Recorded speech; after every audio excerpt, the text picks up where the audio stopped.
ಎಲ್ಲರಿಗೂ ನಮಸ್ಕಾರ. ಆತ್ಮೀಯ ವಿದ್ಯಾರ್ಥಿಗಳೇ, ಇವತ್ತಿನ ತರಗತಿಗೆ ತಮ್ಮೆಲ್ಲರೂ ಕೂಡ ಸ್ವಾಗತವನ್ನು ಕೋರ್ತಾ ಇವತ್ತಿನ ತರಗತಿಯಲ್ಲಿ 10ನೇ ತರಗತಿಯಲ್ಲಿರ್ತಕ್ಕಂಥ ಒಂದು ಪದ್ಯಭಾಗದ ಅಧ್ಯಯನವನ್ನು ಮಾಡೋಣ. ಈ ಒಂದು ಪದ್ಯವನ್ನ ಒಂದು ಸುಂದರ ಕಥೆ ಮುಖಾಂತರವಾಗಿ ಪ್ರಾರಂಭವನ್ನು ಮಾಡೋಣ. ಕಥೆ ಏನಪ್ಪ ಅಂತಂದ್ರೆ, ಒಂದಾನೊಂದು ಕಾಲದಲ್ಲಿ ಒಂದು ಊರಿತ್ತಂತೆ. ಒಂದು ರಾಜ್ಯ ಅಂತ ಅನ್ಕೋಬಹುದು, ಊರು ಅಂತ ಕೂಡ ಅನ್ಕೋಬಹುದು. ಆ ರಾಜ್ಯಕ್ಕೆ ಒಬ್ಬ ರಾಜ ಇದ್ದಂತೆ. ಆದ್ರೆ ಆ ರಾಜ ಸಾಮಾನ್ಯ ಅರಸನಾಗಿರಲಿಲ್ಲ, ತುಂಬಾ ಪ್ರಖ್ಯಾತಿಯನ್ನು ಪಡೆದಂತ ಒಬ್ಬ ರಾಜ್ಯ ಆಗಿತ್ತು. ಹಾಗೆ ಅವರ ರಾಜ್ಯ ಕೂಡ ಸಾಮಾನ್ಯ ರಾಜ್ಯ ಆಗಿರಲಿಲ್ಲ, ತುಂಬಾ ಹೆಸರುವಾಸಿಯನ್ನು ಪಡೆದಿರತಕ್ಕಂತಹ ಜನಪ್ರಿಯವಾಗಿರತಕ್ಕಂತಹ ಬೃಹತ್ ಸಾಮ್ರಾಜ್ಯ ಆಗಿತ್ತು. ಆ ಒಂದು ಬೃಹತ್ ಸಾಮ್ರಾಜ್ಯದ ರಾಜ್ಯ ಅಧಿಪತಿಯಾಗಿ ಆ ರಾಜ ಇದ್ದಂತೆ. ಅಂತಹ ಒಂದು ರಾಜ ಒಂದು ದಿನ ತುಂಬಾ ವ್ಯಾಕುಲಕ್ಕೆ ಚಿಂತನೆಗೆ ಒಳಗಾದಂತೆ. ತನಗೇನೋ ಒಂದು ದೋಷ ತಟ್ಟಿದೆ ಅಂತ ಹೇಳ್ಬಿಟ್ಟು ತುಂಬಾ ಮನಸ್ಸಿಗೆ ವ್ಯಾಕುಲ ಪಡ್ಕೊಳ್ಳಿಕ್ಕೆ ಪ್ರಾರಂಭ ಮಾಡಿದಂತೆ. ಕೊನೆಗೆ ಋಷಿ ಮುನಿಗಳ ಹೆಸರಿಗೆ ಕೇಳಿದಾಗ ಅಶ್ವಮೇಧ ಯಾಗವನ್ನು ಮಾಡಿ ನಿಮ್ಮ ಒಂದು ಮನಸ್ಸಿಗೆ ಸಮಾಧಾನ ಆಗುತ್ತೆ ಅಥವಾ ನಿಮ್ಮ ಒಂದು ದೋಷಕ್ಕೆ ಪರಿಹಾರ ಸಿಗುತ್ತೆ ಅಂತ ಹೇಳ್ಬಿಟ್ಟು ಸಲಹೆಯನ್ನು ಕೊಡ್ತಾರೆ. ಆ ಪ್ರಕಾರವಾಗಿ ಆ ಋಷಿಮುನಿಗಳಾದಂತಹ ಒಂದು ಸಲಹೆಯಂತೆ ಆ ರಾಜ ಏನ್ ಮಾಡಿದ, ಅಶ್ವಮೇಧ ಯಾಗವನ್ನ ಮಾಡ್ತಾರೆ. ಸೊ ಆ ಅಶ್ವಮೇಧ ಯಾಗ ಮಾಡಿದರ ಕೊನೆಯಲ್ಲಿ ಒಂದು ಬಿಳಿ ಅಶ್ವವನ್ನ ಅಂದ್ರೆ ಬಿಳಿ ಕುದುರೆಯನ್ನ ಬಿಡಬೇಕು. ಅದು ಲೋಕವನ್ನು ಸುತ್ತುತ್ತಾ ಹೋಗ್ಬೇಕು. ಯಾವ ರಾಜ ಅದನ್ನ ಕಟ್ಟಾಗ್ತಾನೋ ಆ ರಾಜನನ್ನ ಸೋಲಿಸಿ ಅವರಿಂದ ಕಪ್ಪ ಕಾಣಿಕೆಯನ್ನ ಇಸ್ಕೊಂಡು ಮತ್ತೆ ಮುಂದೆ ಹೋಗ್ತಾ ಇರಬೇಕು ಅಂತೇಳಿ ನಿಯಮ ಇರುತ್ತೆ. ಸೊ ಈ ರೀತಿಯಾಗಿ ಆ ಒಂದು ಯಜ್ಞಾಶ್ವದ ಹಿಂಭಾಗದಲ್ಲಿ ಅಥವಾ ಬೆಂಗಾವಲಾಗಿ ಒಂದು ಸೈನ್ಯವನ್ನ ಒಂದು ರಾಜನ ತಮ್ಮನನ್ನ ಕಳಿಸ್ಕೊಡ್ತಾರೆ. ಸೊ ಅದು ಅಶ್ವ ಹೋಗ್ತಾ ಇರುತ್ತೆ. ಬಹುಶಃ ರಾಜ ಪ್ರಸಿದ್ಧಿ ಪಡೆದಂತ ಅರಸನಾಗಿದ್ರಿಂದ ಯಾವ ಅರಸನೂ ಕೂಡ ಅಷ್ಟು ಸುಲಭವಾಗಿ ಕಟ್ಟಾಗ್ತಕ್ಕಂಥ ಒಂದು ಪ್ರಯತ್ನವನ್ನ ಮಾಡದೇ ಇಲ್ಲ.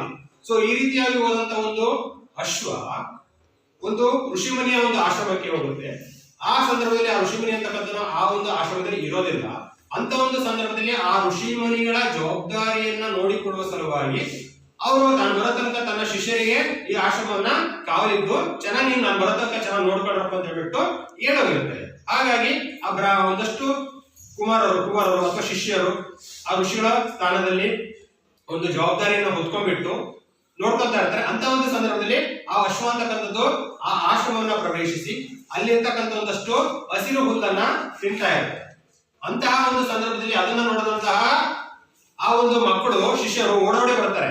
ಇದೇ ಇದು ಗುರುಗಳು ಕೊಟ್ಟಂತಹ ಜವಾಬ್ದಾರಿಯನ್ನು ನಿರ್ವಹಿಸ್ತಕ್ಕಂಥ ಒಂದು ಸಂದರ್ಭದಲ್ಲಿ ಈ ರೀತಿಯಾದ ಎಲ್ಲಿಂದ ಬಂದಿರತಕ್ಕಂಥ ಒಂದು ಅಶ್ವ ಬಂದು ಮೇಯ್ತಾ ಇದ್ದಿಲ್ಲ ಅಂತ ನನ್ನಿಂದ ಗುರುಗಳು ಬಂದು ನನ್ನ ಮೇಲೆ ಹೇಗೆ ಕೊಡ್ಕೊಳ್ಬಹುದು, ಸಿಟ್ಕೊಳ್ಬಹುದು ಅಂತ ಹೇಳ್ಬಿಟ್ಟು ತನ್ನಲ್ಲಿರ್ತಕ್ಕಂಥ ಒಂದು ವಸ್ತ್ರವನ್ನ ಬಿಚ್ಚಿಬಿಟ್ಟು ಅದ್ರ ಕುದುರೆಗೆ ಕಟ್ಟಿಬಿಟ್ಟು ಅಲ್ಲಿರ್ತಕ್ಕಂಥ ಒಂದು ಗಿಡಕ್ಕೆ ಕಟ್ತಾನ. ಆಯ್ತಾ? ಅದಾದ್ಮೇಲೆ ಆ ಒಂದು ಅಶ್ವದ ಬೆಂಬಲಿಗೆ ಬಂದಿರತಕ್ಕಂತಹ ಒಂದು ಸೈನ್ಯ ಏನಿರುತ್ತೋ ಆ ಸೈನ್ಯದ ಮೇಲೆ ಯುದ್ಧ ಮಾಡ್ತಕ್ಕಂಥ ಒಂದು ಸಂದರ್ಭ ಬರುತ್ತೆ. ಹಾಗಾಗಿ ಅಂತ ಒಂದು ಸಂದರ್ಭದಲ್ಲಿ ಆ ಬಾಲಕ ಆ ಅಶ್ವವನ್ನ ಆ ಸೈನ್ಯವನ್ನ ಸೋಲಿಸಿ ಕಳಿಸ್ಬಿಡ್ತಾರೆ. ಕೊನೆಗೆ ಹೇಗಾಗುತ್ತೆ ಅಂತಂದ್ರೆ ಮತ್ತೆ ಯಾರ್ಯಾರು ಬರ್ತಾರೆ, ಎಲ್ಲರೂ ಕೂಡ ಸೋತು ಹೋಗ್ತಾರೆ. ಸೊ ಆಗ ಸ್ವತಃ ಆ ಪ್ರಸಿದ್ಧಿ ಪಡೆದಿರ್ತಕ್ಕಂಥ ರಾಜ ಇದ್ನಲ್ಲ, ಆ ರಾಜನೇ ಆ ಒಂದು ಬಾಲಕನ ವಿರುದ್ಧ ಹೋರಾಟ ಮಾಡಲಿಕ್ಕೆ ಬರಬೇಕಾಗುತ್ತೆ. ಸೊ ಬಂದಂತಹ ಸಂದರ್ಭದಲ್ಲಿ ಹೋರಾಟ ಮಾಡತಕ್ಕಂತ ಒಂದು ರೀತಿ ಹೇಗಿತ್ತು ಅಂತಂದ್ರೆ, ಯಾರು ಕೂಡ ಸೋಲಿಕ್ಕೆ ಸರಿ ಇಲ್ಲ, ಯಾರು ಕಡಿಮೆ ಇಲ್ಲ ಅನ್ನುವಷ್ಟು ಮಟ್ಟಿಗೆ ಇಡೀ ಒಂದು ಯುದ್ಧ ಅಂತಕ್ಕಂಥದ್ದು ಅತ್ಯಂತ ಸುದೀರ್ಘವಾಗಿ ತುಂಬಾ ಉತ್ತಮವಾಗಿ ತುಂಬಾ ದೊಡ್ಡದಾಗಿ ನಡೆಯುತ್ತೆ. ಸೊ ಅಂತ ಒಂದು ಸಂದರ್ಭದಲ್ಲಿ ಇಡೀ ಒಂದು ಲೋಕವೇ ಇಲ್ಲ ಒಂದು ರೀತಿಯ ಪಡೆಯಾಗುತ್ತೇನಪ್ಪ ಅನ್ನುವಷ್ಟು ಮಟ್ಟಿಗೆ ತುಂಬಾ ಚೆನ್ನಾಗಿ ನಡೀತಾ ಇರುತ್ತೆ. ಅಂತ ಒಂದು ಸಂದರ್ಭದಲ್ಲಿ ಆ ಒಂದು ಹುಡುಗ ಬೇರೆ ಯಾರು ಅಲ್ಲ, ಆ ಸ್ವತಃ ಆ ರಾಜನ ಮಗನೇ ಅನ್ನೋದು ಗೊತ್ತಾಗುತ್ತೆ ಅಲ್ವಾ. ಗೊತ್ತಾದ್ರೆ ಪರಸ್ಪರ ತಂದೆ ಮಗ ಅಂತ ಹೇಳ್ಬಿಟ್ಟು ಇಬ್ರು ಕೂಡ ಗೊತ್ತಾಗುತ್ತೆ. ಅಲ್ಲಿಗೆ ಲೋಕ ಎಲ್ಲರೂ ಕೂಡ ಸಂಬಂಧದ ಬೆಲೆಯನ್ನು ಅರ್ಕೊಂಡ್ಬಿಟ್ಟು ಯುದ್ಧ ಸಮಾಪ್ತಿಗೊಂಡ್ಬಿಟ್ಟು ಎಲ್ಲರೂ ಕೂಡ ಒಳ್ಳೆ ಒಂದಾಗಿ ಚೆನ್ನಾಗಿ ಜೀವನವನ್ನ ಮಾಡ್ಕೊಂಡು ಹೋಗ್ತಾರೆ. ಇದು ಕತೆ ಅಲ್ವಾ ಮಕ್ಕಳಿಗೆ. ಇದುವರೆಗೂ ಕೂಡ ಕಥೆಯನ್ನ ಕೇಳಿದ್ವಿ. ಹಾಗಾದ್ರೆ ನಾನು ನಿಮ್ಗೆ ಕೇಳ್ತಕ್ಕಂಥ ಒಂದು ಪ್ರಶ್ನೆ, ಬಹುಶಃ ಇಡೀ ಕಥೆಯಲ್ಲಿ ಬರ್ತಕ್ಕಂತಹ ರಾಜ ಯಾರಾಗಿರ್ಬೋದು? ಈ ಕಥೆ ಬಹುಶಃ ಕೇಳಿರ್ತಾರೆ ನೀವು. ಯಾರಾಗಿರ್ಬೋದು ರಾಜ? ರಾಜ ಯಾರಾಗಿರ್ಬೋದು? ಆ ಬಾಲಕ ಯಾರಾಗಿರ್ಬೋದು? ಲವಕುಶ. ವೀರಲವ, ಲವಕುಶ. Very good. ಉತ್ತರ ಸರಿ ಇದೆ. ಆ ಕುದುರೆಯನ್ನು ಕಟ್ಟಂತಹ ಬಾಲಕ ಬೇರೆ ಯಾರು ಆಗಿರಲಿಲ್ಲ, ಲವ ಆಗಿದ್ದ. ಲವಕುಶರು ಅವರ ಒಂದು ಶೌರ್ಯವನ್ನು ಪ್ರದರ್ಶನ ಮಾಡಿದ್ರು. ಹಾಗಾದ್ರೆ ಮಕ್ಕಳೇ, ಇವತ್ತಿನ ತರಗತಿಯಲ್ಲಿ ನಾವು 10ನೇ ತರಗತಿಯಲ್ಲಿ ಇರ್ತಕ್ಕಂತಹ ಒಂದು 7ನೇ ಪದ್ಯ ಭಾಗವಾಗಿರ್ತಕ್ಕಂತಹ ವೀರಲವ ಈ ಒಂದು ಪದ್ಯ ಭಾಗವನ್ನ ಅಧ್ಯಯನ ಮಾಡೋಣ.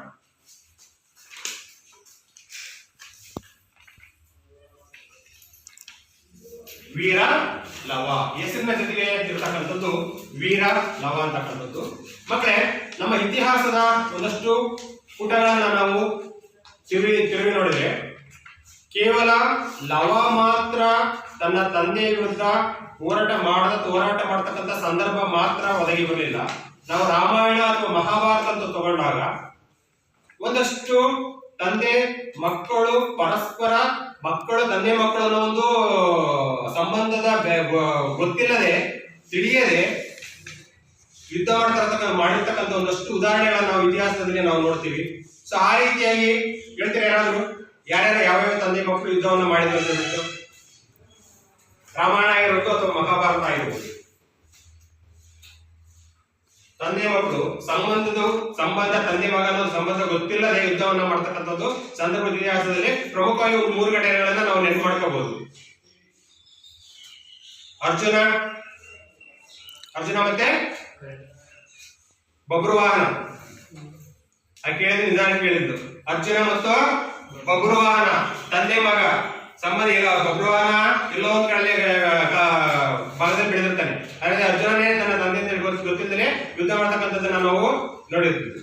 ಹಾಗೆ ಘಟೋತ್ಕಚ ಮತ್ತೆ ಭೀಮ ಅವರ ಒಂದು ಯುದ್ಧನೂ ಕೂಡ ತಂದೆ ಮಗ ಅವರಿಬ್ಬರ ನಡುವೆ ಇದ್ದದ್ದು ಎಲ್ಲೆಲ್ಲೋ ಬೆಳೆದು ಜೊತೆಗೆ ಸಂಧಿಸ್ತಕ್ಕಂಥದ್ದನ್ನು ನಾವು ನೋಡಿದ್ದೀವಿ, ಒಂದಾಗ್ತಕ್ಕಂಥದ್ದು. ಹಾಗೆ ನಾವು ರಾಮಾಯಣ ಅಂತ ಬಂದಾಗ ರಾಮಾಯಣದಲ್ಲಿ ಮತ್ತೊಂದು ಬರ್ತಕ್ಕಂಥದ್ದು ತಂದೆ ಮಗನ ಒಂದು ಸಂಬಂಧ ಗೊತ್ತಿಲ್ಲದೆ ಯುದ್ಧ ಮಾಡ್ತಕ್ಕಂಥ ಮತ್ತೊಂದು ಘಟನೆ ಯಾವ್ದಪ್ಪ ಅಂದ್ರೆ ರಾಮ ಮತ್ತು ಕುಶ ಲವರ ನಡುವೆ ನಡೆದಂತ ಒಂದು ಯುದ್ಧ. ಸೊ ಇವರಿಬ್ರು ಕೂಡ ಎಲ್ಲೋ ಬೆಳೆದಿರ್ತಾರೆ, ಏನೋ ಒಂದು ಘಟನೆ ಆಗಿರುತ್ತೆ. ಸೊ ಎಲ್ಲದೂ ಏನೋ ಗೊತ್ತಿಲ್ಲದೆ ನಡೆದಂತ ಒಂದು ಯುದ್ಧ ಇದಾಗಿರುತ್ತೆ. ಅದ್ರ ಕೊನೆಯದಾಗಿ ಎಲ್ಲರೂ ಕೂಡ ಒಂದಾದ್ರು, ಅದು ಬೇರೆ ಕತೆ. ಈಗ ಆ ಒಂದು ಲವ ಬಂದಂತಹ ಒಂದು ಸಂದರ್ಭ, ಕುದುರೆ ಅಶ್ವನ ಒಂದು ಆಶ್ರಮಕ್ಕೆ ಬಂದಂತಹ ಸಂದರ್ಭದಲ್ಲಿ ಹೇಗೆಲ್ಲ ಅವನು ತನ್ನ ಒಂದು ಶಕ್ತಿ ಪ್ರದರ್ಶನವನ್ನು ಮಾಡಿದ, ಏನೇನೆಲ್ಲ ಘಟನಾವಳಿಗಳು ಆಗ್ತಾ ಹೋಗುತ್ತೆ ಅನ್ನೋದನ್ನ ನಾವು ಪಾಠವನ್ನು ಅಧ್ಯಯನ ಮಾಡುವ ಮುಖಾಂತರವಾಗಿ ಗೊತ್ತಾಗುತ್ತೆ. ಆದ್ರೆ ಅದಕ್ಕಿಂತ ಮುಂಚಿತವಾಗಿ ಪಾಠಕ್ಕೆ ಅಥವಾ ಪದ್ಯಕ್ಕೆ ಪೂರ್ವಕವಾಗಿ ಒಂದಷ್ಟು ಪೂರ್ವ ಕಥೆ ತಿಳ್ಕೊಂತಕ್ಕಂಥದ್ದು ಕೂಡ ಉತ್ತಮವಾಗಿರುತ್ತೆ ಅಲ್ವಾ? ಪೂರ್ವ ಕಥೆ ಯಾವ ಸಂದರ್ಭದಲ್ಲಿ ಈ ಒಂದು ಕಥೆ ಬರುತ್ತೆ, ಶಾರ್ಟ್ ಆಗಿ ಹೇಳಿದೆ ನಾನು ಯಾವುದೋ ಒಂದು ರಾಜ ಅಂತ ಹೇಳ್ಬಿಟ್ಟು. ಅದಕ್ಕಿಂತ ಪೂರ್ವದಲ್ಲಿ ಸ್ವಲ್ಪ ಹಿಂದೆ ಏನಾಯಿತು ಅನ್ನೋದನ್ನ ನಾವು ತಿಳ್ಕೊಬೇಕಾಗಿದೆ. ಮಕ್ಕಳೇ, ಎಲ್ಲರೂ ಕೂಡ ಶಬರಿ ಪಾಠವನ್ನ ಕೇಳಿದ್ರಿ ಅಲ್ವಾ? ಶಬರಿ ಪಾಠ ಮಾಡ್ತಕ್ಕಂಥ ಸಂದರ್ಭದಲ್ಲಿ ಈ ಶಬರಿ ಪಾಠದ ಇಡೀ ರಾಮಾಯಣದ ಹೆಚ್ಚು ಕಡಿಮೆ ಮುಕ್ಕಾಲು ಭಾಗ ಕಥೆಯನ್ನ ನಾವು ತಿಳ್ಕೊಂಡಿದೀವಿ. ಶಬರಿ ಪಾಠದ ಕೊನೆಯ ಭಾಗದಲ್ಲಿ ಇದರ ಕಂಟಿನ್ಯೂಷನ್ ಅಂದ್ರೆ ಮುಂದುವರೆದ ಭಾಗವನ್ನ ನಾವು ಈಗಲೂ ಪದ್ಯ ಭಾಗವನ್ನ ಮಾಡ್ಬೇಕಾದ್ರೆ ಅಧ್ಯಯನವನ್ನ ಮಾಡೋಣ ಅಂತ ಹೇಳಿದ್ದೆ. ನೆನಪಿದೆಯಾ? ಓಕೆ, ನೆನಪಿದೆ. ನೋಡಿ, ಇಲ್ಲಿ ರಾವಣನ ಸಂಹಾರ ಆಯ್ತು. ಕಳೆದಂತ ಹೇಳಿದಲ್ವಾ, ರಾವಣನ ಸಂಹಾರ ಆಯ್ತು. ರಾವಣನ ಸಂಹಾರ ಆದ್ಮೇಲೆ ಸೀತೆಯನ್ನ ತನ್ನ ಒಂದು ಅಯೋಧ್ಯೆಯ ಅರಮನೆಗೆ ರಾಮ ಕರ್ಕೊಂಬಂದ ಅಲ್ವಾ? ಅಲ್ಲಿಂದ ಸುಖವಾಗಿ ನೆಮ್ಮದಿಯಿಂದ ಜೀವನವನ್ನು ನಡೆಸ್ಕೊಂತ ಹೋದ್ರು. ಅದ್ರ ಮುಂದುವರೆದ ಏನಾಗುತ್ತೆ ಅಂತ ಈಗ ನಾವು ನೋಡೋಣ. ಏನಪ್ಪಾ ಅಂತಂದ್ರೆ, ಒಂದಷ್ಟು ವರ್ಷಗಳ ಸುಖವಾಗಿ ನೆಮ್ಮದಿಯಿಂದ ಸಂತೋಷದಿಂದ ಜೀವನವನ್ನ ಕೂಡ ಮಾಡ್ತಾ ಇರ್ತಾರೆ. ಸೊ ಅಂತ ಒಂದು ಸಂದರ್ಭದಲ್ಲಿ ಸೀತೆ ಗರ್ಭವತಿ ಆಗ್ತಾಳೆ. ಸೊ ಅಂತ ಒಂದು ಸಂದರ್ಭದಲ್ಲಿ ಸೀತೆಗೆ ಒಂದು ಆಸೆ ಹುಟ್ಟುತ್ತೆ. ಏನಪ್ಪಾ ಅಂದ್ರೆ, ನಾನು ವಾಲ್ಮೀಕಿಯ ಆಶ್ರಮವನ್ನ ಸಂದರ್ಶಿಸಬೇಕು, ಭೇಟಿ ಮಾಡಬೇಕು ಅಂತ ಹೇಳಿ ಒಂದು ಆಸೆ ಹುಟ್ಟುತ್ತೆ. ತನ್ನ ಪತಿಯಾಗಿರ್ತಕ್ಕಂತಹ ರಾಮನಿಗೂ ಕೂಡ ಆ ಒಂದು ವಿಚಾರವನ್ನ ಹೇಳ್ತಾರೆ. ಸೊ ಹೇಳಿದಂತ ಸಂದರ್ಭ ಆಯ್ತು, ನೆರವೇರಿಸ್ತೀನಿ ಅಂತ ಕೂಡ ಆತನು ಕೂಡ ಮಾತನ್ನು ಕೊಟ್ಟಿರ್ತಾರೆ. ಸೊ ಅದೇ ಸಂದರ್ಭದಲ್ಲಿ ಯಾರಾದ್ರೂ ತನ್ನ ಬಗ್ಗೆ, ತನ್ನ ಹೆಂಡತಿ ಬಗ್ಗೆ ಏನಾದ್ರೂ ಮಾತಾಡ್ತಾರ ಊರಲ್ಲಿ ಅಥವಾ ರಾಜ್ಯದಲ್ಲಿ ಅಂತ ಹೇಳ್ಬಿಟ್ಟು ಗೂಢಾಚರಣೆಯನ್ನ ಮಾಡುವ ಸಲುವಾಗಿ ಒಂದಷ್ಟು ಗೂಢಾಚಾರವನ್ನ ಇಡೀ ರಾಜ್ಯದಲ್ಲಿ ಬಿಟ್ಟಿರ್ತಾನೆ. ಸೊ ಆಗ ಯಾವುದೋ ಒಂದು ಹಳ್ಳಿಯಲ್ಲಿ ಯಾವುದೋ ಒಂದು ಮನೆ ಮುಂಭಾಗದಲ್ಲಿ ಒಂದು ಗಂಡ ಹೆಂಡತಿ ಜಗಳ ಆಡ್ತಾ ಇರ್ತಾರೆ. ಸೊ ಗಂಡ ಹೆಂಡತಿಯ ನಡುವೆ ನಡೆದಂತ ಆ ಒಂದು ಜಗಳ ರಾಮನನ್ನ ಸೀತೆಯನ್ನ ಅಪಮಾನ ಆಗಾಗೆ ಮಾಡಿರ್ತ ಘಟನೆ ಅಂತಕ್ಕಂಥದ್ದು.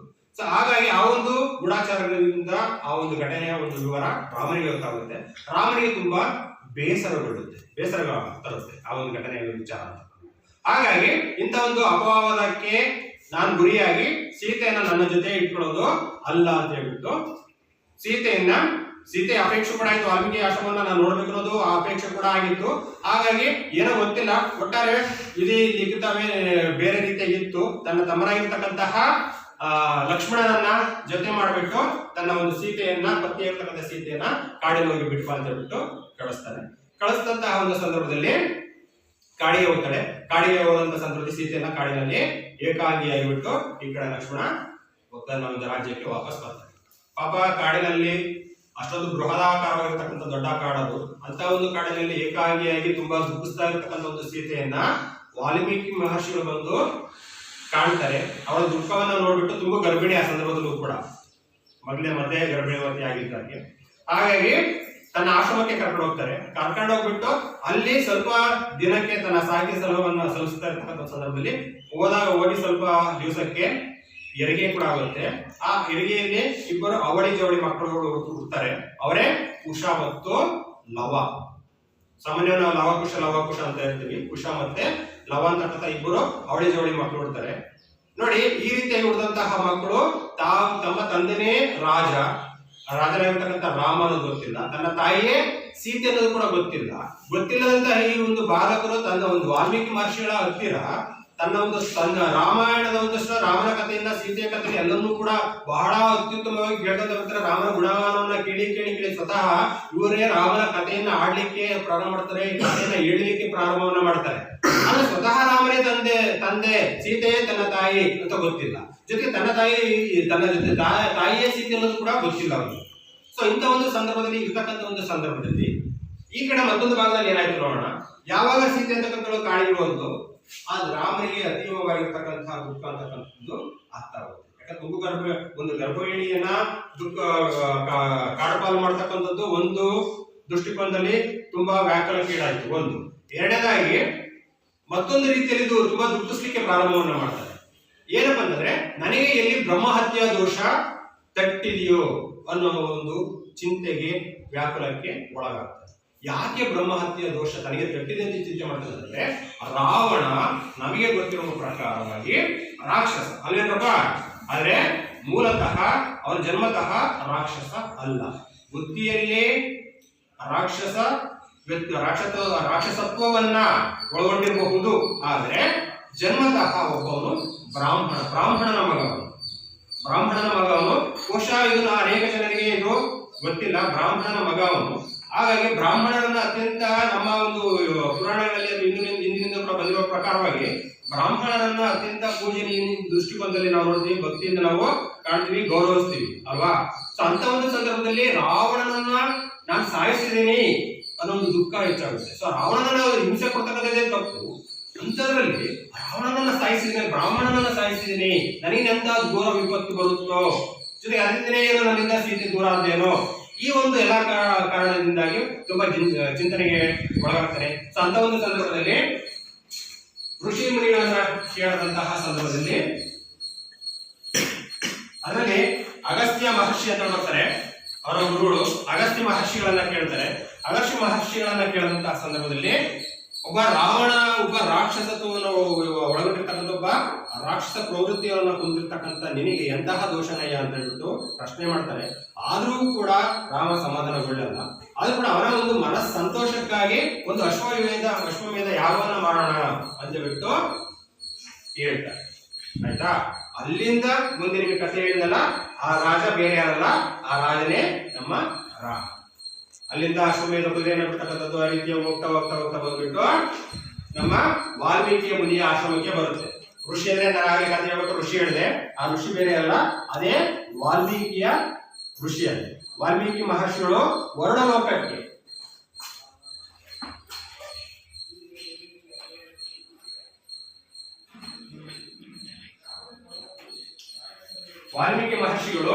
ವರ್ಣಲೋಕಕ್ಕೆ ಹೋದಂತಹ ಸಂದರ್ಭದಲ್ಲಿ ಆ ಆಶ್ರಮದ ಒಂದಷ್ಟು ಜವಾಬ್ದಾರಿಯನ್ನು ನೋಡ್ಕೊಳ್ಳುವ ಸಲುವಾಗಿ, ಕಾವಲನ್ನ ಕಾಯುವ ಸಲುವಾಗಿ ತನ್ನ ಶಿಷ್ಯಂದರಾಗಿರ್ತಕ್ಕಂತಹ ಮಕ್ಕಳಿಗೆ ಹೇಳೋದಿರ್ತಾರೆ. ಸೊ ಅಂತ ಒಂದು ಸಂದರ್ಭದಲ್ಲಿ ಆ ಕುದುರೆ ಅಂತಕ್ಕಂಥದ್ದು ಬರುತ್ತೆ. ಬಂದಂತಹ ಸಂದರ್ಭದಲ್ಲಿ ಏನೇನೆಲ್ಲ ಘಟನಾವಳಿಗಳು ಆಯ್ತು ಅನ್ನೋದೇ ನಮಗೆ ಪ್ರಸ್ತುತವಾಗಿರ್ತಕ್ಕಂಥ ಒಂದು ಪದ್ಯ ಭಾಗ. ಈ ಒಂದು ಪದ್ಯ ಭಾಗವನ್ನ ತುಂಬಾ ಚೆನ್ನಾಗಿ ಉತ್ತಮವಾಗಿ ಬರೆದುಕೊಟ್ಟಿರ್ತಕ್ಕಂತಹ ಕೀರ್ತಿ ನಮ್ಮ ನಡುಗನ್ನಡದ ಶ್ರೇಷ್ಠ ಕವಿಯಾಗಿರ್ತಕ್ಕಂತಹ ಲಕ್ಷ್ಮೀಶ ಕವಿಗೆ ಸಲ್ಲುತ್ತೆ. ಸೊ ಹಾಗಾದ್ರೆ ಯಾರ ಪದ್ಯ ಭಾಗವನ್ನು ಬರೆದಿರೋದು? ಲಕ್ಷ್ಮೀಶ ಮಹಾಕವಿಯು ಈ ಒಂದು ಪದ್ಯ ಭಾಗವನ್ನು ಬರೆದಿರ್ತಕ್ಕಂಥದ್ದು. ಹಾಗಾಗಿ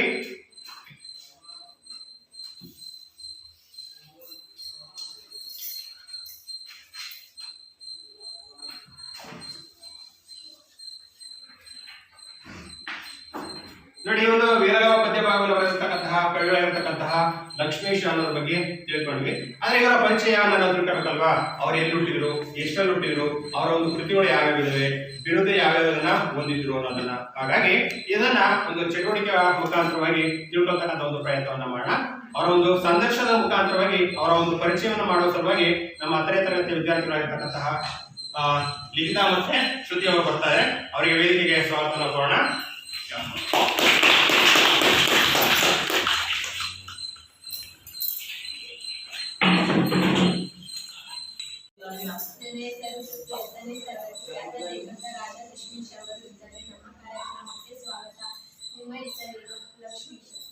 ನೀವು ಎಷ್ಟನೇದಾಗಿ ಹುಟ್ಟಿದ್ರಿ? 1550. ನೀವು ಎಲ್ಲಿ ಜನಿಸಿದ್ರಿ? ಚಿಕ್ಕಮಗಳೂರು ಜಿಲ್ಲೆಯ ಕಡೂರು ತಾಲೂಕಿನ ದೇವರಬಾಳು. ನೀವು ಯಾವ ಕೃತಿ ಬರೆದಿದ್ರಿ? ಜೈಮಿನಿ ಭಾರತ. ನಿಮಗೆ ಯಾವ ಪ್ರಶಸ್ತಿ ಲಭಿಸಿದೆ? ಉಪಮಲೋಲ ಕರ್ನಾಟಕ ಉತ್ತಮ ಚರಿತ್ರ ಬಿರುದುಗಳು. ನಮ್ಮ ಕಾರ್ಯಕ್ರಮಕ್ಕೆ ಬಂದಿದ್ದಕ್ಕೆ ಧನ್ಯವಾದಗಳು.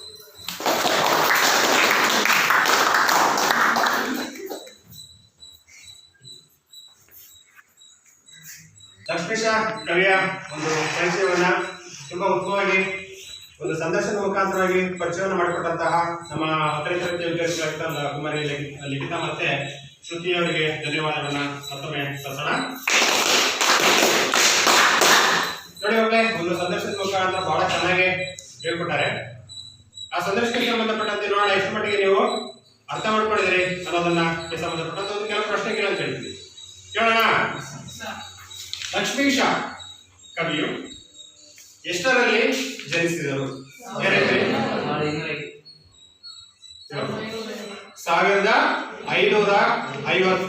1550ರಲ್ಲಿ ನಮ್ಮ ಲಕ್ಷ್ಮೀಶ ಕವಿಗಳು ಜನಿಸಿದರು. ಹಾಗಾದ್ರೆ ಎಲ್ಲಿ ಜನಿಸಿದರು? ಕೈ ಎತ್ತಬೇಕು, ಒಬ್ರು ಮಾತ್ರ ಹೇಳ್ಬೇಕು. ನೀವೆಲ್ಲ ಮಾಸಾಗಿ ಹೇಳ್ಬಿಟ್ರೆ ಒಬ್ಬರೇ ಯಾರ ಹೆಸರು ಹೇಳಮ್ಮ? ಚಿಕ್ಕಮಗಳೂರು ಜಿಲ್ಲೆಯ ಕಡೂರು ತಾಲೂಕಿನ ದೇವನೂರಿನಲ್ಲಿ. ಚಿಕ್ಕಮಗಳೂರು ಜಿಲ್ಲೆಯ ಕಡೂರು ತಾಲೂಕಿನ ದೇವನೂರಿನಲ್ಲಿ ನಮ್ಮ ಲಕ್ಷ್ಮೀಶ ಕವಿಯು ಜನಿಸಿದ್ದು. ಹಾಗಾದ್ರೆ ನೀವು ಬರೆದಂತಹ ಒಂದು ಶ್ರೇಷ್ಠ ಕಾವ್ಯ ಇದೆ. ಯಾವ ಕಾವ್ಯವನ್ನು ರಚಿಸಿದ್ದವರು ಹೇಳ್ತೀರಿ? ಜೈಮಿನಿ ಭಾರತವನ್ನ ನಮ್ಮ ಕವಿಗಳು ರಚಿಸಿದ್ದು. ಇವರೊಬ್ಬ ಜೈನ ಕವಿ ಕೂಡ ಹೌದು. ಹಾಗೆ ಇವರಿಗೆ ಒಂದಷ್ಟು ಬಿರುದುಗಳು ಕೂಡ ಇದ್ವು. ಪ್ರಶಸ್ತಿ ಈಗ ಆಧುನಿಕ ಕನ್ನಡ ಸಾಹಿತ್ಯದ ಕವಿಗಳಿಗೆ ಬರೆದಿರ್ತಕ್ಕಂಥದ್ದು. ಹಳೆಗನ್ನಡದ ಕವಿಗಳಿಗೆ ಪ್ರಶಸ್ತಿಗಳು ಇಂಥ ಬಿರುದುಗಳು ಕೊಡ್ತಕ್ಕಂಥದ್ದು ಜಾಸ್ತಿ ಇತ್ತು ಅವರ ರಾಜರು. ಹಾಗಾದ್ರೆ ಯಾವ್ಯಾವ ಬಿರುದುಗಳು ಬಂದಿದೆ ಅವರಿಗೆ ಯಾರು ಹೇಳ್ತೀರಿ? ಹೇಳೋಣ. ಅಲ್ಲಿಗೆ ಕವಿ ಪರಿಚಯವನ್ನ ಚೆನ್ನಾಗಿ ಅರ್ಥ ಆಗಿದೆ ನನಗೆ. ಆಯ್ತು, ನೋಡೋಣ ಪದ್ಯ ಭಾಗಕ್ಕೆ ಹೋಗೋಣ. ಪದ್ಯ ಭಾಗದಲ್ಲಿ ಏನೇನೆಲ್ಲ ಹೇಳ್ತಾ ಹೋಗಿದ್ರೆ ಏನೇನಿದೆ ಅಂತ ಹೇಳ್ಬಿಟ್ಟು ದೊಡ್ಡ ಪ್ರವೇಶ. ಆದಿ ಕವಿ ವಾಲ್ಮೀಕಿ ಸಂಸ್ಕೃತ ಭಾಷೆಯಲ್ಲಿ ರಾಮಾಯಣ ಮಹಾಕಾವ್ಯವನ್ನ ರಚಿಸಿದರು. ವ್ಯಾಸರು ಮಹಾಭಾರತವನ್ನ ರಚಿಸಿದರು. ಈ ಎರಡೂ ಕಾವ್ಯಗಳು ತ್ರಿಮೂರ್ತಿಗಳಲ್ಲಿ ಒಬ್ಬನಾದ ವಿಷ್ಣುವು ದುಷ್ಟ ಶಿಕ್ಷಣಕ್ಕಾಗಿ ಶಿಷ್ಟ ರಕ್ಷಣಕ್ಕಾಗಿ ಮಾನವ ರೂಪವನ್ನ ಧರಿಸಿ ಮಾಡಿದ ಕಾರ್ಯಗಳನ್ನ ತಿಳಿಸಿಕೊಡುತ್ತವೆ. ಕನ್ನಡದಲ್ಲಿ ಕುಮಾರವ್ಯಾಸರು ಮಹಾಭಾರತವನ್ನ ರಚಿಸಿ ಕೃಷ್ಣಕಥೆಯಾಗಿಸಿದ್ದಾನೆ. ಇವೆರಡೂ ಕಾವ್ಯಗಳಲ್ಲಿ ಬರುವ ಅನೇಕ ವಿಷ್ಣು ಭಕ್ತರ ಶೌರ್ಯ, ಧೈರ್ಯ, ಸಾಹಸ, ಗುಣ ಸ್ವಭಾವಗಳನ್ನ ಸಹೋದರಿಗೆ ತಿಳಿಸಿಕೊಡುವ ಆಶಯದಿಂದ ಲಕ್ಷ್ಮೀಶ ಕವಿಯು ಜೈಮಿನಿ ಭಾರತವನ್ನ ರಚಿಸಿದ್ದಾನೆ. ಇಲ್ಲಿ ಬರುವ ಕುಶಲವರ ಕತೆ ಸರಳವೂ ಸುಂದರವೂ ಆಗಿದೆ. ಶ್ರೀರಾಮನು ಕೈಗೊಂಡ ಅಶ್ವಮೇಧದ ಕುದುರೆಯನ್ನು ಬಾಲ ಸಹಜ ಕುತೂಹಲದಿಂದ ಅವರು ಕಟ್ಟುತ್ತಾರೆ. ಆ ಸಂದರ್ಭದ ಕಾವ್ಯ ಸೊಬಗನ್ನು ಪರಿಚಯಿಸುವುದು ಇಲ್ಲಿನ ಆಶಯ. ನೋಡಿ ಮಕ್ಕಳೇ, ಜೈಮಿನಿ ಭಾರತವನ್ನು ನಮ್ಮ ಲಕ್ಷ್ಮೀಶ ಕವಿ ಬರೆದರು ಅಂತ ಹೇಳಿದ್ವಿ ಅಲ್ವಾ? ಅರೆ ಜೈಮಿನಿ ಭಾರತ ಅಂತಕ್ಕಂಥದ್ದು ಸಂಪೂರ್ಣವಾಗಿ ವಾಸಕ ಷಟ್ಪದಿಯಲ್ಲಿ ರಚಿತಗೊಂಡಿರ್ತಕ್ಕಂಥ ಒಂದು ಕಾವ್ಯ. ಹಾಗೆ ನಮ್ಮ ಲಕ್ಷ್ಮೀಶ ಕವಿ ಮತ್ತೊಂದು ಬಿರುದಿರ್ತಕ್ಕಂಥ ನಾವು ನೋಡ್ತೀವಿ, ಉಪಮಾ ಲೋಲ ತನ್ನ ಒಂದು ಕಾವ್ಯದಲ್ಲಿ ಯಥೇಚ್ಛವಾಗಿ ಉಪಮೆಗಳನ್ನ ಬಳಸಿ ರಚಿಸಿರ್ತಕ್ಕಂಥ ಒಂದು ಕೃತಿ. ಹಾಗಾಗಿ ಅವನನ್ನ ಉಪಮಾಲೋಲ ಅಂತಕ್ಕಂಥದ್ದು. ಕುಮಾರವ್ಯಾಸನಿಗೆ ರೂಪಕ ಸಾಮ್ರಾಜ್ಯ ಚಕ್ರವರ್ತಿ ಅಂತ ಇತ್ತು. ಯಾಕೆಂದ್ರೆ ರೂಪಕಗಳನ್ನ ಯಥೇಚ್ಛವಾಗಿ ತನ್ನ ಒಂದು ಕಾವ್ಯವಾಗಿರ್ತಕ್ಕಂಥ ಕರ್ನಾಟಕ ಭಾರತ ಕಥಾಮಂಜರಿಯಲ್ಲಿ ಬಳಸ್ತಾವ. ಹಾಗಾಗಿ ಅವನು ರೂಪಕ ಸಾಮ್ರಾಜ್ಯ ಚಕ್ರವರ್ತಿ ಕುಮಾರವ್ಯಾಸ ಆದ್ರೆ ಲಕ್ಷ್ಮೀಶ ಯಾರಾಗ್ತಾನೆ? ಉಪಮಾ ಲೋಲ ಆಗ್ತಾನೆ. ಅವನು ಕರ್ನಾಟಕ ಭಾರತ ಕಥಾಮಂಜರಿ, ಒಂದು ಜೈಮಿನಿ ಭಾರತ. ನೋಡೋಣ ಈಗ ಪದ್ಯಕ್ಕೆ ಬರೋಣ. ಇವತ್ತಿನ ತರಗತಿಯಲ್ಲಿ ಹೇಳ್ತಾರ ಮಾಡೋಣ. ಬಲಗೈಯ ನೃಪರಂಜಿ ತಡೆಯದೆ ರಘುದ್ವಾಹನ ಸೊಲಿಯೇಳಿ ನಮಿಸಲಿಯೊಳ್ ಚರಿಸಿತ ದ್ವರದ ನಲ್ಗುದರೆ ಬಂದು ವಾಲ್ಮೀಕಿಯ ನಿಜಾಶ್ರಮದ ವಿನಿಯೋಗದ ಉಪವನರು ಹುಲ್ಲುಗಳ ಕುಸುಗಳೆಳೆಸಿ ಒಕ್ಕಡ ತೋಟಗಾವಲಿಗೆ ತನ್ನೊಡನಾಡಿಗಳ ಕೂಡಿ ಲೀಲೆ ಮಿತಿ ಬೀಳಿಕೊಂಡು ನಡೆತಂದವಂ ಕಂಡನ್ ಅಕ್ಷೋರ್ಜಿತ ಸುವಾಜಿಯಂ ವೀರಲಂ ಎತ್ತರ ತುರಂಗಮಿದು ಕೊಕ್ಕು ಹೂದೋಟವಂ ತೊತ್ತೊಳದೊಳಿದುದು ವಾಲ್ಮೀಕಿ ಮುನಿನಾಥನೇ ಕೊತ್ತು ಮಾರೆಯುವುದೆಂದೆನೆಗೆ ನೇಮಿಸಿ ಹೋದ ಅಬ್ದೀಪಂ ಕರೆಸಲಾಗಿ ಮತ್ತೆ ವರುಣಾಲೋಕದಿಂದ ಬಂದು ಮುಳಿದ ಮನೆ ಎನ್ನುತ್ತಾ ಹಯದೆಡೆಗೆ ನಡೆತಂದು ನೋಡಲು ಕದರ ನೆತ್ತಿಯೊಳ್ ಮೆರೆವ ಪಟ್ಟದ ಲಿಖಿತಮಂ ಕಂಡು ನವನೋದಿಕೊಳ್ಳುತ್ತಿರುತ್ತನು. ಮಕ್ಕಳ ಇವತ್ತಿನ ತರಗತಿಗೆ ಇಷ್ಟಿಗೆ ಯಾರು ಹೋಗ್ತೀರಿ? ಬಹಳ ಈಸಿ ಇರ್ತಕ್ಕಂಥ ಒಂದು ಪದ್ಯ ಭಾಗ, ಅರ್ಥಗರ್ಭಿತವಾಗಿರ್ತಕ್ಕಂಥ ಒಂದು ಪದ್ಯ ಭಾಗ ಇಲ್ವಾ? ಸರಿ, ನೆಕ್ಸ್ಟ್ ಒಂದು ನೋಡ್ಬೇಡಿ. ಬಲಗೈಯ ನೃಪರಂಜಿ ತಡೆಯದೆ ರಘುದ್ವಾಹನ ಸೊಲ್ಗೇಳಿ. ನಾನು ಹಾಗೆ ಕಥೆಯಲ್ಲಿ ಹೇಳಿದ ಹಾಗೆ ಇದು ಒಂದು ರಾಮನ ಅಶ್ವ. ರಾಮನ ವಂಶವನ್ನ ರಘುವಂಶ ಅಂತ ಕರಿತೀವಿ. ರಾಮನನ್ನ ರಘುವಂಶ ಕುಲ ತಿಲಕ ಅಂತ ಕರಿತೀವಿ. ಈ ವಂಶಕ್ಕೆ ತಿಲಕ ಪ್ರಾಯವಾಗಿರ್ತಕ್ಕಂಥವನು ಯಾರಪ್ಪ ಅಂದ್ರೆ ಶ್ರೀರಾಮ ಅಲ್ವಾ? ಇಡೀ ವಂಶಕವನ್ನ ಯಾಕೆ ರಘುವಂಶ ಅಂತ ಕರಿತೀವಿ? ಆ ವಂಶದ ಮೂಲ ಪುರುಷ ರಘು ಅಂತಕ್ಕಂಥ ಒಬ್ಬ ರಾಜ. ಆ ವಂಶದಲ್ಲಿ ಹುಟ್ಟಿರ್ತಕ್ಕಂಥ ಅಷ್ಟೋ ಜನರನ್ನು ಕೂಡ ರಘುವಂಶದವರ ಅಂತಕ್ಕಂಥ ಹೆಸರಿಂದನೇ ಕರೀತಕ್ಕಂಥದ್ದು. ಹಾಗಾಗಿ ಆ ವಂಶದಲ್ಲಿ ಹುಟ್ಟಿರೋದ್ರಿಂದ ರಾಮನನ್ನ ರಘುವಂಶ ಕುಲತಿಲಕ ಅಂತ ಕರಿತೀವಿ. ಅಂತ ಒಂದು ರಘುವಂಶದ ಕುಲತಿಲಕನಾಗಿರ್ತಕ್ಕಂಥ ರಾಮನು ಈ ಒಂದು ಯಜ್ಞಾಶ್ವವನ್ನ ಬಿಟ್ಟಿರೋದ್ರಿಂದ, ಬಿಟ್ಟಿದ್ದಾನೆ ಅಂತಕ್ಕಂಥ ಒಂದು ಮಾಹಿತಿಯನ್ನ ಕೇಳಿದ್ರಿಂದ ಯಾರು ಕೂಡ ರಘುದ್ವಾಹನ ಸೊಳ್ಳುಗೇಳಿ ಅಂತಂದ್ರೆ ಮಾತು.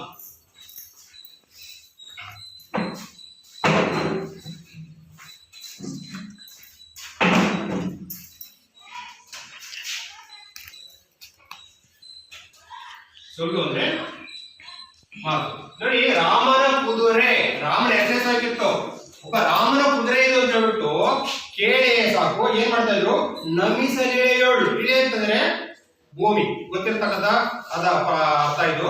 ಹಾಗಾಗಿ ಭೂಮಿಯಲ್ಲಿ ಇರ್ತಕ್ಕಂಥ ಅಷ್ಟು ಅರಸರು ಕೂಡ ನಮಸ್ಕರಿಸಿದ್ರೆ ಮುಂದೆ ಹೋಗ್ಲಿಕ್ಕೆ ಅವಕಾಶವನ್ನ ಮಾಡಿಕೊಡ್ತಾರೆ. ಅಂದ್ರೆ ಯಾರೂ ಕೂಡ ಅದನ್ನ ಕಟ್ಟಾಗಿ ರಾಮನನ್ನ ಎದುರಿಸ್ತಕ್ಕಂತಹ ಸಾಹಸಕ್ಕೆ ಕೈ ಹಾಕಲಿಲ್ಲ, ಧೈರ್ಯವನ್ನ ಯಾರೂ ಕೂಡ ಮಾಡಲಿಲ್ಲ. ನೋಡಿ, ಈ ರೀತಿಯಾಗಿರ್ತಕ್ಕಂಥ ಒಂದು ಕುದುರೆ ಏನ್ ಮಾಡ್ತು? ಚಲಿಸುತ್ತಾ ದ್ವರದ ಸಂಚರಿಸುತ್ತಾ ಎಲ್ಲಿ ಬಂತು? ನಲ್ಗುದರೆ. ನಲ್ಗುದಂದ್ರೆ ಯಜ್ಞಾಶ್ರಮ. ಬಂದು ವಾಲ್ಮೀಕಿಯ ನಿರಾಶ್ರಮದ ವಿನಿಯೋಗದ ಉಪವನದೊಳು. ಉಪವನ ಅಂದ್ರೆ ಉದ್ಯಾನವನ. ಉದ್ಯಾನವನ ಅಂದ್ರೆ ವಾಲ್ಮೀಕಿಯ ಒಂದು ಆಶ್ರಮ ಇರುತ್ತಲ್ವಾ. ಸಾಮಾನ್ಯವಾಗಿ ಒಂದು ಋಷಿ ಮನೆಗಳ ಒಂದು ಆಶ್ರಮವನ್ನು ಮಾಡಿಕೊಂಡಾಗ ಒಂದಷ್ಟು ಸುಂದರವಾಗಿರ್ತಕ್ಕಂಥ ಒಂದು ಕೈ ತೋಟವನ್ನ ನಿರ್ಮಾಣ ಮಾಡಿರ್ತಾರೆ. ಆದ್ರೆ ಫಲವಾಗಿರ್ತಕ್ಕಂಥ ಒಂದಷ್ಟು ಹಣ್ಣುಗಳನ್ನ ಬೆಳೀತಕ್ಕಂಥದ್ದು ಹಣ್ಣಿನ ಮರಗಳಾಗಿರ್ಬೋದು, ಹಸಿರು ಹುಲ್ಲಿನ ರಾಶಿ ಆಗಿರ್ಬೋದು, ಅಥವಾ ಹೂವಿನ ಒಂದು ಸುಗಂಧ ಭರಿತ ಹೂವಿನ ಗಿಡಗಳಾಗಿರ್ಬೋದು, ಅಥವಾ ಒಂದಷ್ಟು ಸಣ್ಣ ಪುಟ್ಟ ಒಂದಷ್ಟು ಸಾಕು ಪ್ರಾಣಿಗಳನ್ನ ಕೂಡ ಸಾಕಿರ್ತಾರೆ. ಸೊ ಈ ರೀತಿಯಾಗಿ ಸುಂದರವಾಗಿರ್ತಕ್ಕಂಥ ಒಂದು ಉದ್ಯಾನ ವನದೊಳಗೆ ಆ ಒಂದು ಯಜ್ಞಾಶ್ವ ಅಂತಕ್ಕಂಥದ್ದು ಬಂದು ಅಲ್ಲಿರ್ತಕ್ಕಂಥ ಒಂದು ಹಸಿರು ಹುಲ್ಲನ್ನ ನೋಡುತ್ತೆ. ನೋಡಿ ಹುಲ್ಲುಗಳ ಅಂತಂದ್ರೆ ಹುಲ್ಲು.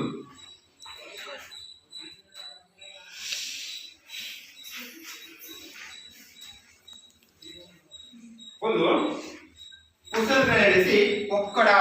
ನೋಡಿ, ಅಲ್ಲಿರ್ತಕ್ಕಂಥ ಯಾವಾಗ ಹಸಿರು ಹುಲ್ಲನ್ನ ನೋಡ್ಬಿಟ್ಟು ಕುದುರೆಗೆ ಅದನ್ನ ತಿನ್ಬೇಕಂದ್ರೆ ತುಂಬಾ ಆಸೆ ಆಗುತ್ತೆ. ಎಷ್ಟು ಚೆನ್ನಾಗಿದೆ ಇದು ಹುಲ್ಲನ್ನ ಅಂದ್ಬಿಟ್ಟು ಹಾಗಾಗಿ ತಿನ್ನುವ ಸಲುವಾಗಿ ಆಶ್ರಮವನ್ನ ಪ್ರವೇಶಿಸಿತು. ನೋಡಿ, ಮಕ್ಕಳ ತೋಟಗಾವಲ್ಗೆ ತನ್ನೊಡನಾಡಿಗಳ ಕೂಡಿ ನೋಡಿ, ಆ ಕುದುರೆ ಇರ್ತಕ್ಕಂಥದ್ದು ಆಶ್ರಮವನ್ನ ಪ್ರವೇಶಿಸತಕ್ಕಂತಹ ಸಂದರ್ಭದಲ್ಲಿ ಆ ತೋಟವನ್ನ ಯಾರು ಕಾವಲು ಕಾಯ್ತಾ ಇದ್ರು? ಯಾರು ಕಾವಲು ಕಾಯ್ತಾ ಇದ್ರು? ಲವ ಕಾವಲು ಕಾಯ್ತಾ ಇದ್ದ. ಸೊ ಹಾಗಾಗಿ ತಾನು ಜವಾಬ್ದಾರಿ ಹೊತ್ತಿರ್ತಕ್ಕಂಥ ಇಂತಹ ಒಂದು ಸಂದರ್ಭದಲ್ಲಿ ಎಲ್ಲಿಂದ ಬಂದಿರ್ತಕ್ಕಂಥ ಒಂದು ಅಶ್ವ ಅಂತಕ್ಕಂಥದ್ದು ಆ ಹುಲ್ಲನ್ನ ತಿಂದ್ಬಿಟ್ಟು ಇಡೀ ತೋಟವನ್ನ ಹಾಳು ಮಾಡ್ತಾ ಇದ್ದಿಲ್ಲ ಅಂತ ಬಿಟ್ಟು ನೋಡ್ತಾ ಇದ್ದಾನೆ. ನೋಡು, ಜೊತೆಗೆ ಅನ್ಕೊಂತ ಇದ್ದಾನೆ, ಕೂಡಿ ನೀಲಮಿಗೆ ಬೀಳ್ಕೊಂಡು ನಡೆ ತಂದವು ಕಂಡ ಉಜ್ಜಿತ ಸುವಾಜಿಯಂ ವೀರವನು. ಸುವಾಜಿ ಅಂದ್ರೆ ಶ್ರೇಷ್ಠ ಕುದುರೆ.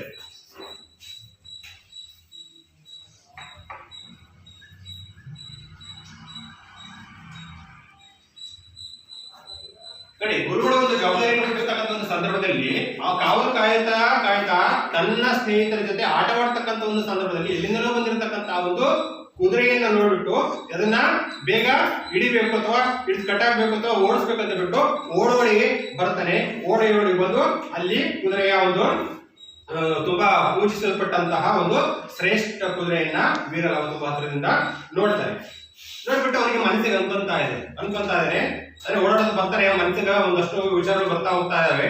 ಏನಪ್ಪ ಅಂದ್ರೆ, ಎತ್ತನ ತುರಂಗಮಿದು ಹೊಕ್ಕು ಕೂದೋಟವಂ ತೊತ್ತೊಳದುಳಿದು ವಾಲ್ಮೀಕಿ ಮುನಿನಾಥನೆ ಕೊತ್ತು ಮಾರೆಯುವುದರಿಂದ ನೇಮಿಸಿ ಅಬ್ದೀಪನ್ ಕರೆಸಲಾಗಿ.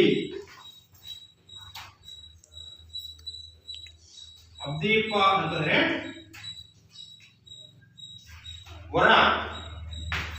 ವರ್ಣಲೋಕಕ್ಕೆ ವಾಲ್ಮೀಕಿ ಮಹರ್ಷಿಗಳನ್ನ ಕರೆಸಿಕೊಂಡಿದ್ದಾರಂತೆ. ಯಾಕೆಂದ್ರೆ ಅಲ್ಲಿ ವರ್ಣಲೋಕದಲ್ಲಿ ಒಂದು ಯಜ್ಞವನ್ನ ಮಾಡುವ ಸಲುವಾಗಿ ವಾಲ್ಮೀಕಿ ಮಹರ್ಷಿಗಳು ಬೇಕಾಗಿತ್ತಂತೆ, ಅವಶ್ಯಕತೆ ಇರುತ್ತೆ. ಅಂತ ಒಂದು ಸಂದರ್ಭದಲ್ಲಿ ವಾಲ್ಮೀಕಿ ಮಹರ್ಷಿಗಳನ್ನ ಅವನ ಲೋಕಕ್ಕೆ ಕರೆಸಿರ್ತಾರೆ.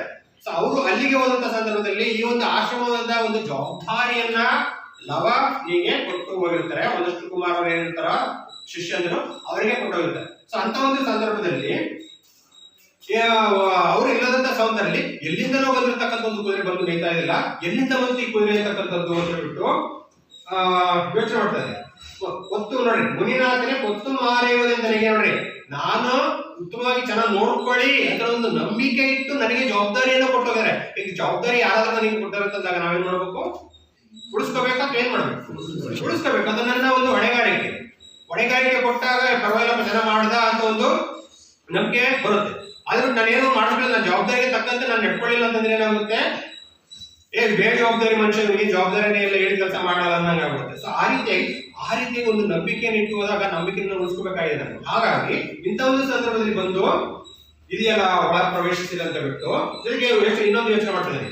ಮತ್ತೆ ವರ್ಣನಾಲೋಕದಿಂಬಂದು ಮುಡಿದಪ್ಪನೆ ವರ್ಣನಾಲೋಕದಿಂದ ಯಜ್ಞಾರ್ಥವಾಗಿ ಹೋಗಿರಲ್ಲ ವಾಲ್ಮೀಕಿ ಮಹರ್ಷಿಗಳು, ಅದನ್ನ ಮುಗಿಸ್ಕೊಂಡು ಇದೆಲ್ಲ ಕುದುರೆ ಅಂತಕ್ಕಂಥದ್ದು ಹಾಳು ಮಾಡಿರ್ತಕ್ಕಂಥದ್ದನ್ನ ನೋಡ್ಬಿಟ್ಟು ನನಗೆ ಬೈಬಹುದಲ್ವಾ ಅಂದ್ಬಿಟ್ಟು ಯೋಚನೆಯನ್ನ ಮಾಡ್ತಾ ಇದ್ದೇನೆ. ಲೋಕದಿಂದ ಮುಡಿದಪ್ಪನೆ ಏನುತ್ತಾ ಹಯದೆಡೆಗೆ, ಹಯ ಅಂದ್ರೆ ಕುದುರೆ,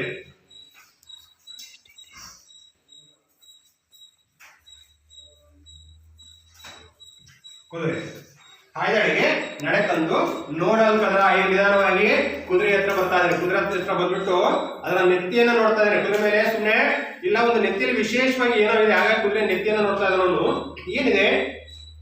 ಮೆರೆವ ಪಟ್ಟದ ಲಿಖಿತಮಂ ಕಂಡು ಲವನ್ ಓದಿಕೊಳ್ಳುತ್ತಿದ್ದನು. ಆ ಒಂದು ಕುದುರೆಯ ಮೇಲಿರ್ತಕ್ಕಂಥ ಒಂದು ಹಣೆ ಮೇಲೆ, ಕುದುರೆ ಒಂದು ಹಣೆ ಮೇಲೆ ಏನೋ ಒಂದು ಅಕ್ಷರದಲ್ಲಿ ಬರೆದಿದೆ. ಅದನ್ನ ಬರೆದ್ಬಿಟ್ಟದನ್ನ ಲವ ನಿಧಾನವಾಗಿ ಓದ್ಕೊಂತಾ ಇದ್ದೇನೆ. ಸೊ ಏನಿದೆ ಅನ್ನೋದನ್ನ ನಾವು 3ನೇ ಕಾಲದಲ್ಲಿ ನೋಡಬಹುದು. ಇವತ್ತಿನ ತರಗತಿಗೆ ಇಷ್ಟಕ್ಕಿರಲಿ 2 ಪೇರ ಆಗಿದೆ ನೋಡಿ. ಇವತ್ತಿನ ಪಾಠ ಘೋಷವೆಲ್ಲರಿಗೂ ಅರ್ಥ ಆಗಿದೆ ಅನ್ಕೊಳ್ತೀನಿ ಅಲ್ವಾ? ಹಾಗಾದ್ರೆ ಯಜ್ಞಾಶ್ವ ಅಂತಕ್ಕಂಥದ್ದು ಯಾರ ಆಶ್ರಮವನ್ನ ಪ್ರವೇಶಿಸಿತು? ವಾಲ್ಮೀಕಿ ಆಶ್ರಮವನ್ನ ಪ್ರವೇಶಿಸಿತು. ವಾಲ್ಮೀಕಿ ಇಲ್ಲದಂತಹ ಸಂದರ್ಭದಲ್ಲಿ ಆ ಇಡೀ ಆಶ್ರಮದ ಜವಾಬ್ದಾರಿಯನ್ನ ನೋಡ್ತಾ ಇರ್ತಕ್ಕಂಥದ್ದು ಯಾರು? ಲವನು ಅಲ್ವಾ? ಸೊ ಯಜ್ಞಾಶ್ವ ಅಂತಕ್ಕಂಥದ್ದು ತೋಟದಲ್ಲಿರ್ತಕ್ಕಂಥ ಏನನ್ನ ಬಂದು ತಿಂತಾ ಇತ್ತು? ಹಸಿರು ಹುಲ್ಲನ್ನ ತಿಂತಾ ಇತ್ತು. ಓಕೆ, ಇವತ್ತಿಗೆ ತರಗತಿಗೆ ಸಂಬಂಧಪಟ್ಟಂತೆ ಹೋಮ್ವರ್ಕ್ ಮಾಡ್ಕೊಳ್ಳಿ.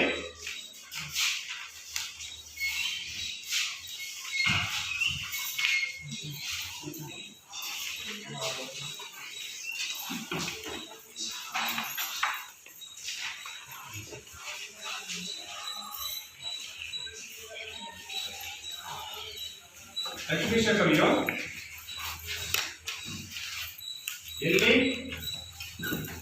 ಮತ್ತು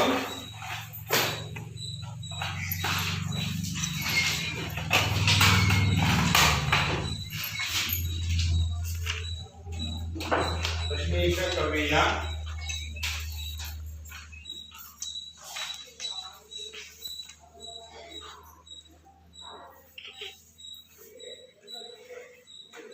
ಕಾಲ ಮತ್ತು ಸ್ಥಳ ಯಾವುದು?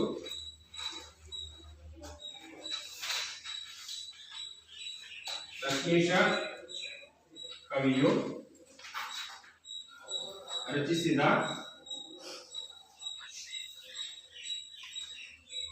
ಕಾವ್ಯ ಯಾವುದು? ನೆಕ್ಸ್ಟ್ ಮೂರನೇ ಪ್ರಶ್ನೆ,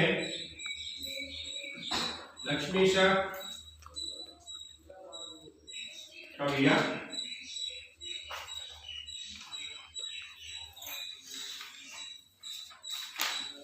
ಬಿರುದುಗಳು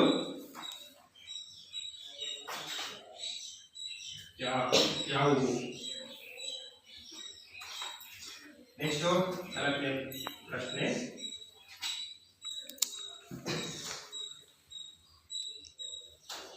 ಯಜ್ಞಾಶ್ವ ಯಾರ ಆಶ್ರಮವನ್ನು ಪ್ರವೇಶಿಸಿತು?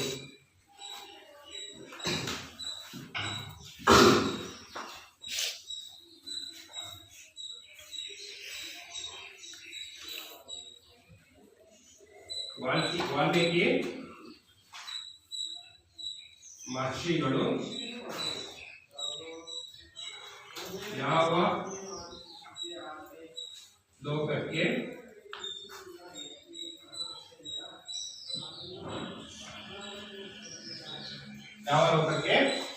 ಹೋಗಿದ್ದರು? ಇಷ್ಟು ಪ್ರಶ್ನೆಗಳಿಗೆ ಹೋಮ್ವರ್ಕ್ ಮಾಡಿಕೊಂಡು ಬನ್ನಿ.